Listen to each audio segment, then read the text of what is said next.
So in this video, we're going to talk about how we can solve for x using the square root property.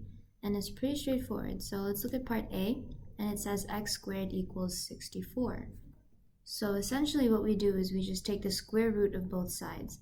So if we have square root of x squared, and then the square root of 64. Now from here, we're just going to simplify it. So the square root of x squared, that's just x.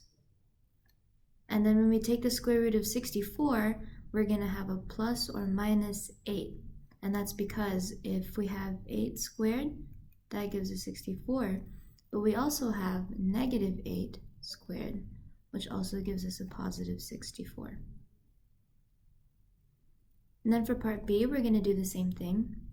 We're going to take the square root of both sides. So when we root the left side, that just leaves us with x minus 1. And then we take the square root of 4 on the right side. And then this becomes plus or minus 2. And then if we add 1 on both sides, then we have x equals 1 plus or minus 2. And that just means we're going to have two answers. We have x equals 1 minus 2 and x equals 1 plus 2.